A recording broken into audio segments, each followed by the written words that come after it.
Mateus, capítulo 19. Depois de transmitir esses ensinamentos, Jesus deixou a Galiléia e foi para a região da Judéia, do outro lado do Jordão. Também ali as multidões andavam atrás dele e ele curava o povo. Um dia os fariseus vieram provocá-lo. É permitido um homem divorciar-se da esposa por qualquer razão? Ele respondeu: Vocês não leram que o Criador, no plano original, fez o homem e a mulher um para o outro, macho e fêmea? Por causa disso, um homem deixa pai e mãe e une-se à sua esposa, tornando-se uma carne com ela. Não são mais dois, mas apenas um. Deus criou uma união tão perfeita que ninguém pode ter a ousadia de profaná-la, separando-os. Eles retrucaram: Se é assim, por que Moisés ordenou que o marido mandasse sua mulher embora, dando-lhe uma certidão de divórcio? Jesus disse: Moisés deixou o divórcio apenas como concessão por causa do coração duro de vocês, mas não era parte do plano original de Deus. Estou apresentando o plano original. Assim, se alguém se divorciar de uma esposa fiel e se casar com outra pessoa, a responsabilidade do adultério recairá sobre ele. A única exceção é o caso quando uma das partes comete imoralidade sexual. Os discípulos de Jesus fizeram objeção. Se essas são as condições do casamento, estamos sem saída.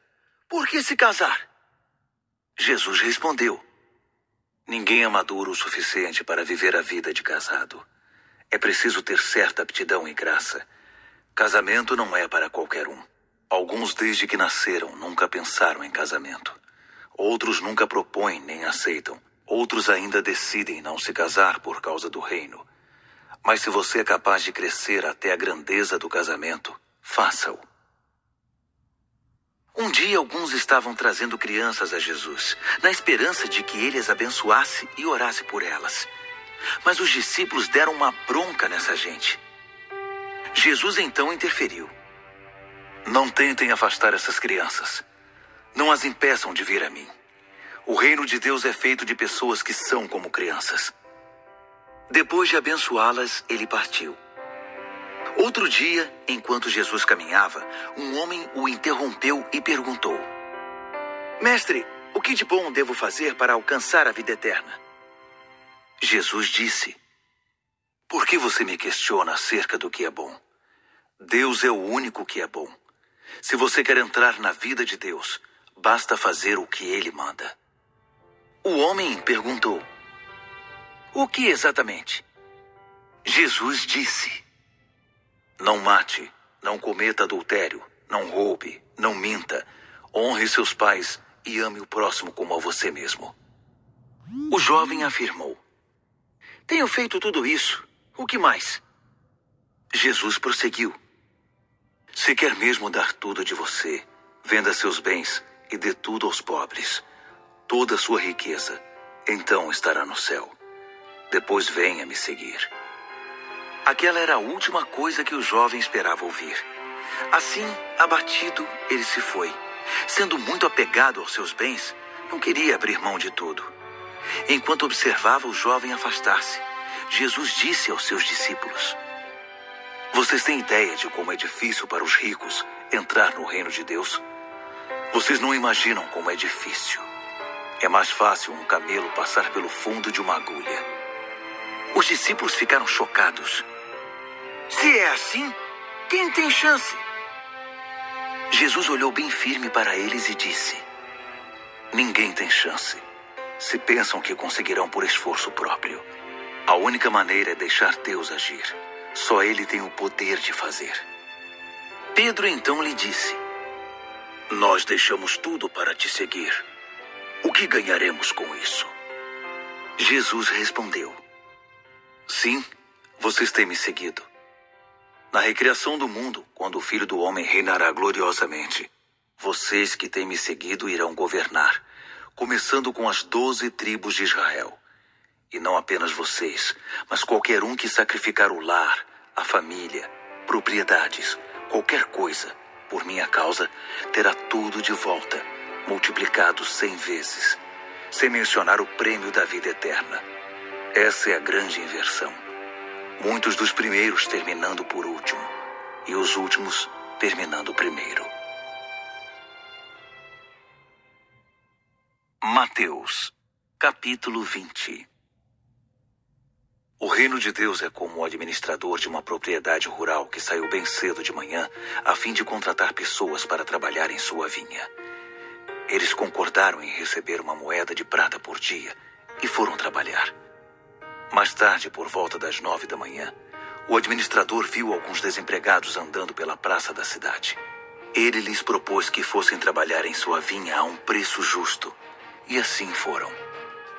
O administrador fez o mesmo por volta do meio-dia e de novo às 3 da tarde.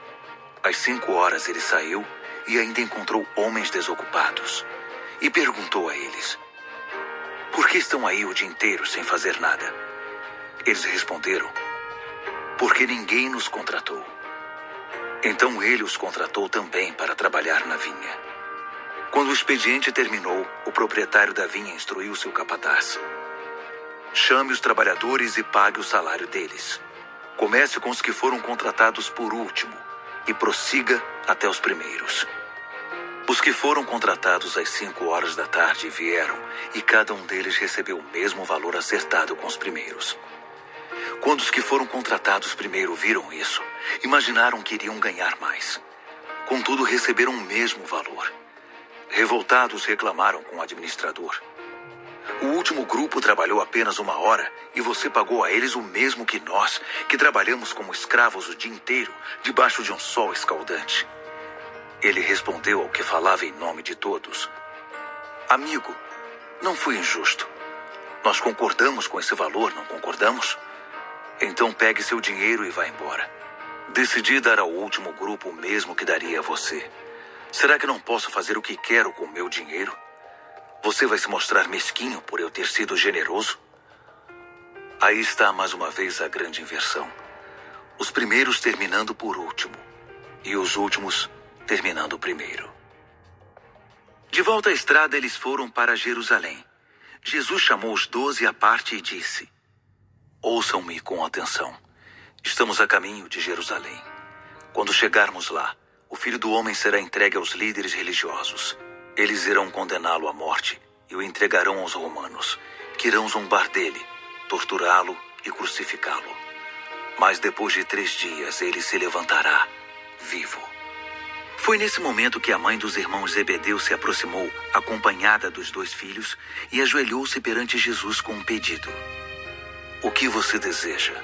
Jesus perguntou. Ela disse: "Prometa que meus 2 filhos tenham os lugares de maior honra em teu reino, um à tua direita e o outro à tua esquerda." Jesus respondeu: "Você não faz ideia do que está pedindo." Dirigindo-se a Tiago e João, perguntou: "Vocês são capazes de beber do cálice que estou para beber?" "Sem dúvida," disseram eles. "Por que não?" Jesus disse: "Pensem nisto. Vocês beberão do meu cálice, mas quanto aos lugares de honra, isso já não é comigo. Meu Pai cuidará disso." Os outros 10 ouviram a conversa e ficaram indignados com Tiago e João. Então Jesus os reuniu para consertar a situação. Ele disse: "Vocês já devem ter notado como o poder sobe à cabeça dos governantes deste mundo, que logo se tornam tiranos.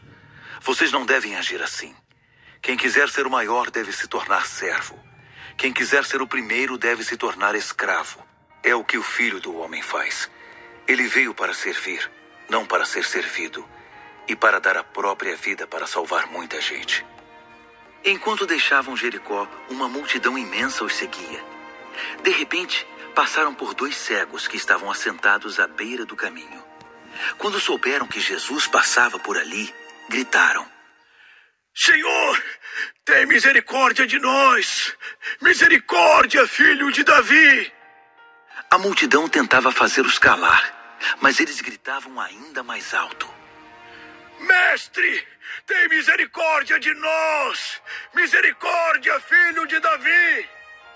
Jesus parou e chamou-os. "O que vocês querem de mim?" Eles disseram: "Senhor, Queremos ter os olhos abertos. Queremos ver. Profundamente compadecido, Jesus tocou-lhes os olhos. Eles recuperaram a visão na mesma hora e se ajuntaram à multidão. Mateus, capítulo 21. Quando se aproximaram de Jerusalém à altura de Betfagé, próximo ao Monte das Oliveiras, Jesus enviou 2 discípulos com estas instruções. Vão à aldeia que está adiante. Ali encontrarão uma jumenta amarrada com seu filhote. Desamarrem-nos e tragam-nos a mim. Se alguém perguntar o que vocês estão fazendo, digam: o Senhor precisa deles, mas vai devolvê-los. Essa história já havia sido contada pelo profeta. Digam à filha de Sião: vejam, o seu rei está a caminho, elegante e preparado, montado em um jumento, em um jumentinho, cria de um animal de carga. Os discípulos fizeram exatamente o que Jesus ordenara. Trouxeram a jumenta e o jumentinho, puseram seus mantos sobre eles e Jesus o montou. A multidão estendia seus mantos pela estrada, dando a Jesus uma recepção de rei. Alguns cortaram ramos de árvores e os espalharam ao chão como um tapete de boas-vindas. Havia muita gente por todo lado gritando: Hosana ao filho de Davi! Bendito é o que vem em nome de Deus! Hosana nos altos céus! Quando ele entrou em Jerusalém, houve comoção na cidade. As pessoas irritadas perguntavam: o que está acontecendo aqui? Quem é esse? A multidão respondeu: é o profeta Jesus de Nazaré, da Galileia. Jesus foi direto ao templo e expulsou todos os que faziam comércio ali. Ele derrubou as mesas dos agiotas e as bancas dos vendedores de pombas, citando este texto: minha casa foi designada casa de oração, mas vocês a transformaram em ponto de encontro de ladrões. Agora havia espaço para os cegos e aleijados se reunirem. Eles vieram a Jesus e ele os curou. Os líderes religiosos, vendo os atos chocantes de Jesus e que as crianças corriam e gritavam pelo templo: Hosana ao filho de Davi, foram repreendê-lo. Está ouvindo o que essas crianças estão dizendo? Jesus respondeu: sim, eu as ouço. E vocês nunca leram na palavra de Deus? Da boca das crianças e bebês, vou preparar um lugar de louvor. Aborrecido, Jesus saiu dali e foi para a cidade de Betânia, onde passou a noite. Cedo, na manhã seguinte, Jesus voltava para a cidade. Ele sentiu fome e, ao avistar uma figueira à beira da estrada, aproximou-se dela para encontrar figos, mas nada encontrou além de folhas.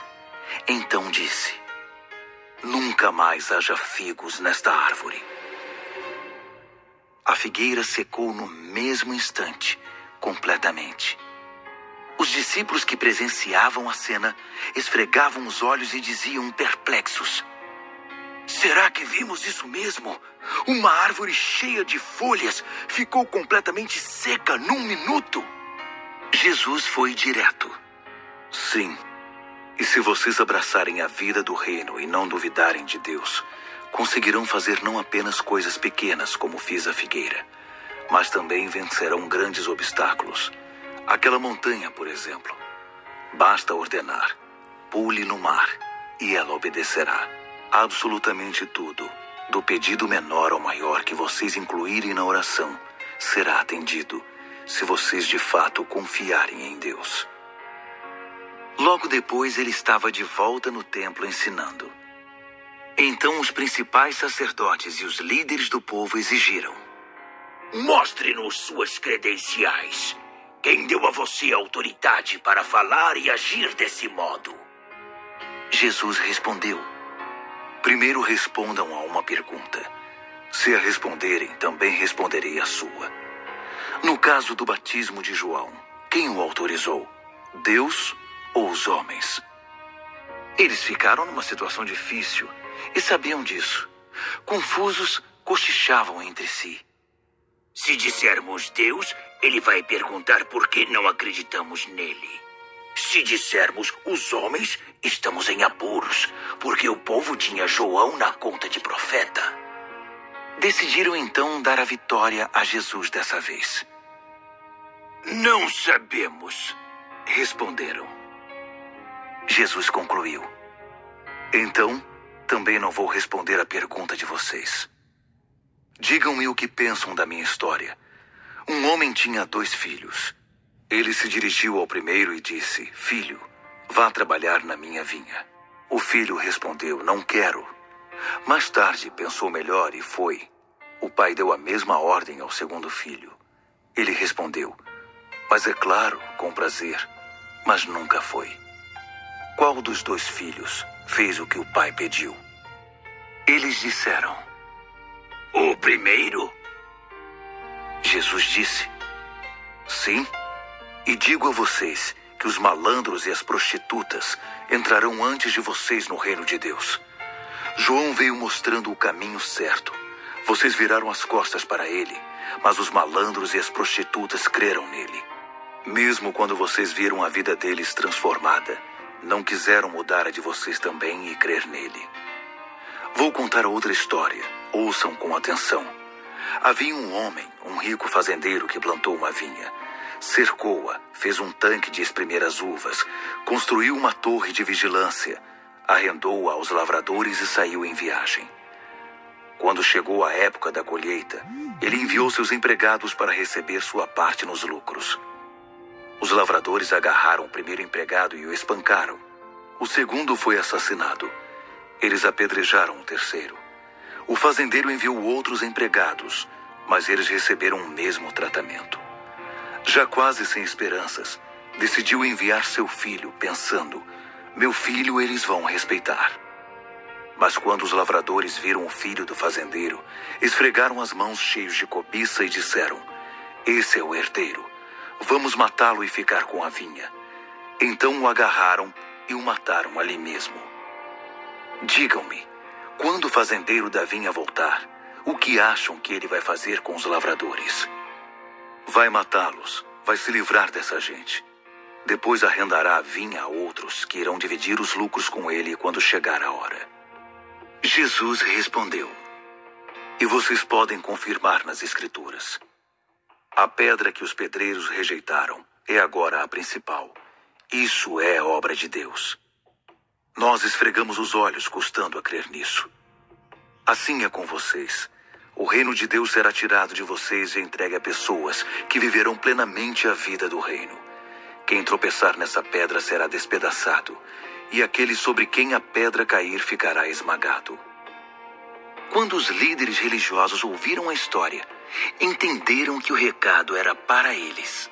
Por isso queriam prender Jesus, mas receosos da opinião pública recuaram, pois muitos o consideravam um profeta de Deus.